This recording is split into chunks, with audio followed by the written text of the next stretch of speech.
ಸ್ನೇಹಿತರೆ, ಬೆಳಗಾವಿಯಲ್ಲಿ ಅಕ್ರಮ ಮರಳುಗಾರಿಕೆ ಅತ್ಯಂತ ಗಂಭೀರ ಸ್ವರೂಪ ತಾಳಿದೆ.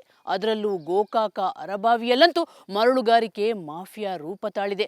ಅವರ ಕ್ರೌರ್ಯಕ್ಕೆ ಎಲ್ಲೆಯೇ ಇಲ್ಲದಂತಾಗಿದೆ. ಅದು ಹೇಗೆ ಅನ್ನೋದನ್ನ ಹೇಳ್ತೀನಿ, ಬನ್ನಿ.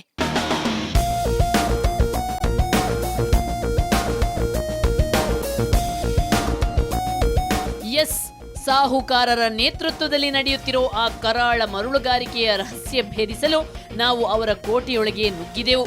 ಅಲ್ಲಿ ಕಂಡ ಒಂದೊಂದು ದೃಶ್ಯಗಳ ವಿವರ ಕೊಡ್ತೀನಿ, ಬನ್ನಿ.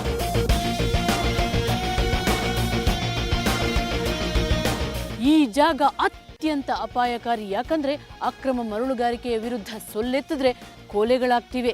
ಹಾಗಾಗಿ ನಾವು ಆದರೂ ಕೂಡ ಧೈರ್ಯ ಮಾಡಿ ಇವರ ಒಂದು ದೊಡ್ಡ ದಂಧೆಕೋರರ ಅಡ್ಡಕ್ಕೆ ನುಗ್ಗಿದೀವಿ.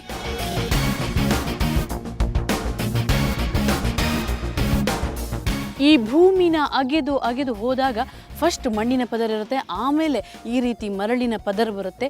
ಈ ಮರಳಿನ ಪದರನ್ನು ತೆಗೆಯೋ ಸಲುವಾಗಿ ಭೂಮಿಯನ್ನು ಇಷ್ಟೊಂದು ದೊಡ್ಡದಾಗಿ ಬಗಿತಾರೆ. ನೋಡಿ, ಈ ಪದರು ಫುಲ್ ಮರಳಿನ ಪದರ ಇದು. ಇಲ್ಲಿ ನೀವು ಗಮನಿಸಬೇಕಾದ ಅಂಶ ಏನಂದ್ರೆ, ನೋಡಿ, ಇಂಥ ಗದ್ದೆಯ ಒಡಲನ್ನ ಅಗೆದು ಮರಳುಗಾರಿಕೆ ಮಾಡ್ತಾರಂದ್ರೆ ಇಲ್ಲಿ ರೈತರು ಜನಸಾಮಾನ್ಯರು ಮಾಡಕ್ಕೆ ಸಾಧ್ಯನೇ ಇಲ್ಲ. ಯಾಕಂದ್ರೆ ಒಂದು ಗದ್ದೆಯ ಅಡಿಯಲ್ಲಿ ಇಷ್ಟೊಂದು ಮರಳಿದೆ ಅನ್ನೋದನ್ನ ಅವ್ರಿಗೆ ಯಾರು ಹೇಳ್ತಾರೆ ಹೇಳಿ? ಗಣಿ ಮತ್ತು ಭೂವಿಜ್ಞಾನ ಇಲಾಖೆಯ ವಿಜ್ಞಾನಿಗಳೇ ಇದರಲ್ಲಿ ಸೇರ್ಕೊಂಡಿರುವುದು ಇಲ್ಲಿ ಸ್ಪಷ್ಟವಾಗಿ ಗೋಚರ ಆಗುತ್ತೆ. ಈ ಕರಾಳ ದಂಧೆಯಲ್ಲಿ ಎಷ್ಟು ಲಾಭ ಇದೆ ಮತ್ತು ಎಷ್ಟು ಮರಳು ಎತ್ತಕ್ಕಾಗುತ್ತೆ ಅನ್ನೋದಕ್ಕೆ ಒಂದು ಸಾಕ್ಷಿ ತೋರಿಸ್ತೀನಿ ನೋಡಿ. ಇಂಥ ಒಂದು 2-3 ದೊಡ್ಡ ಪಿಟ್ಟುಗಳನ್ನು ಮಾಡಿಟ್ಟಿದ್ದಾರೆ ನೋಡಿ. ದೊಡ್ಡ ಗುಂಡಿಯಿಂದ ನೀರನ್ನು ಇದಕ್ಕೆ ಸುರಿಸ್ತಾರೆ. ಇಲ್ಲಿ ನೀರು ಬಸದು ಆ ಗೋಡೆಗಳ ಪಕ್ಕದಿಂದ ಹೋಗ್ಬಿಡುತ್ತೆ. ಇಲ್ಲಿ ಮರಳು ಮಾತ್ರ ಉಳಿಯುತ್ತೆ.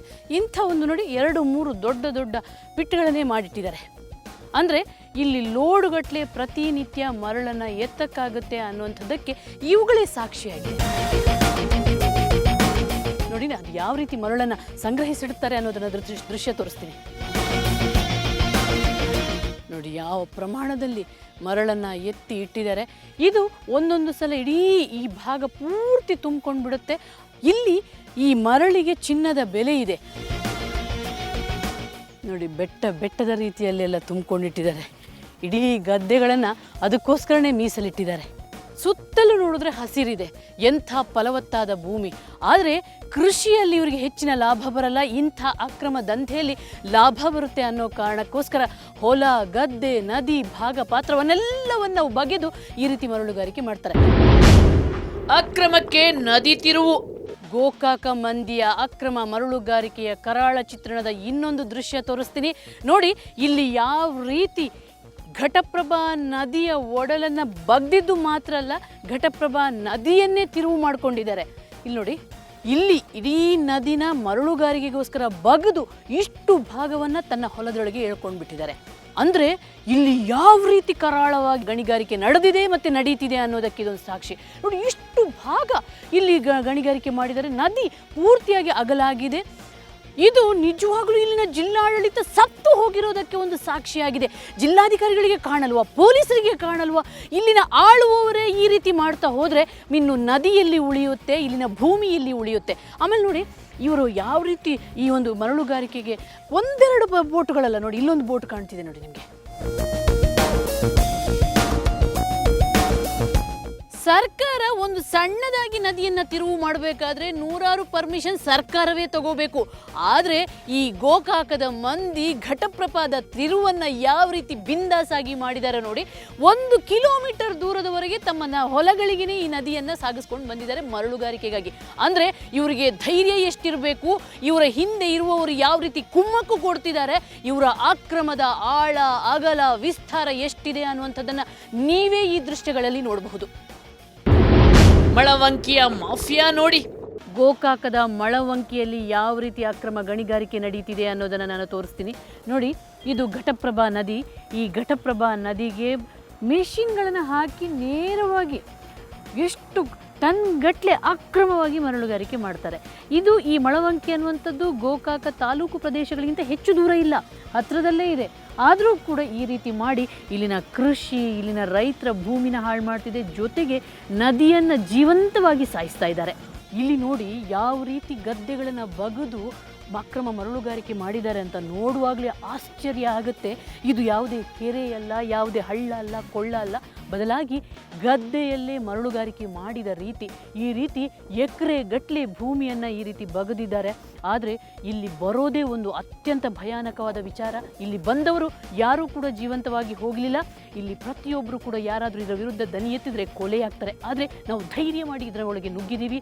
ಈ ಅಕ್ರಮ ನೋಡುವಾಗ ನಮಗೆ ಆಶ್ಚರ್ಯ ಆಗ್ತಾ ಇದೆ.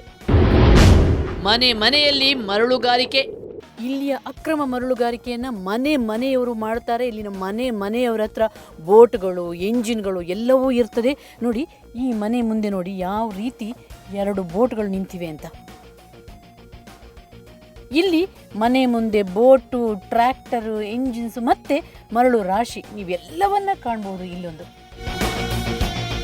ಅಂದರೆ ಇಲ್ಲಿ ಮರಳುಗಾರಿಕೆ ಅನ್ನುವಂಥದ್ದು ಒಂದು ದೊಡ್ಡ ಕರಾಳ ದಂಧೆಯಾಗಿದೆ.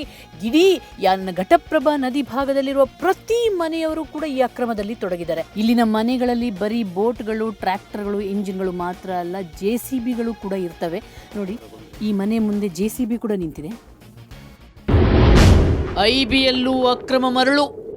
ಗೋಕಾಕದಲ್ಲಿ ನಡೆಯುವ ಮರಳುಗಾರಿಕೆ ಇನ್ನೊಂದು ವಿಚಿತ್ರ ರೂಪ ತೋರಿಸ್ತೀನಿ. ನಾನೀಗ ಗೋಕಾಕದ ಹಿರೇನಂದಿ ಕ್ರಾಸ್ನಲ್ಲಿರುವಂಥ IBಯಲ್ಲಿದ್ದೀನಿ, ಪರಿವೀಕ್ಷಣಾ ಮಂದಿರದಲ್ಲಿದ್ದೀನಿ.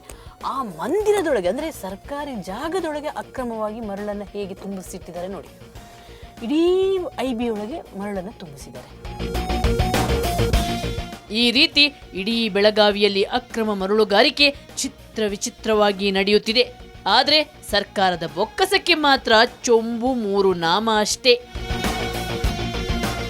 ಎಸ್, ಇಷ್ಟೊಂದು ದೊಡ್ಡ ಅಕ್ರಮ ನಡೀತಿದೆ ಅಂದರೆ ಅದಕ್ಕೆ ಜನಪ್ರತಿನಿಧಿಗಳ ಸಾಥ್ ಇರಲೇಬೇಕು. ಅದೂ ಕೂಡ ಶಾಸಕರು, ಸಚಿವರೇ ಇವರಿಗೆ ಸಾಥ್ ಕೊಡ್ತಿದ್ದಾರೆ.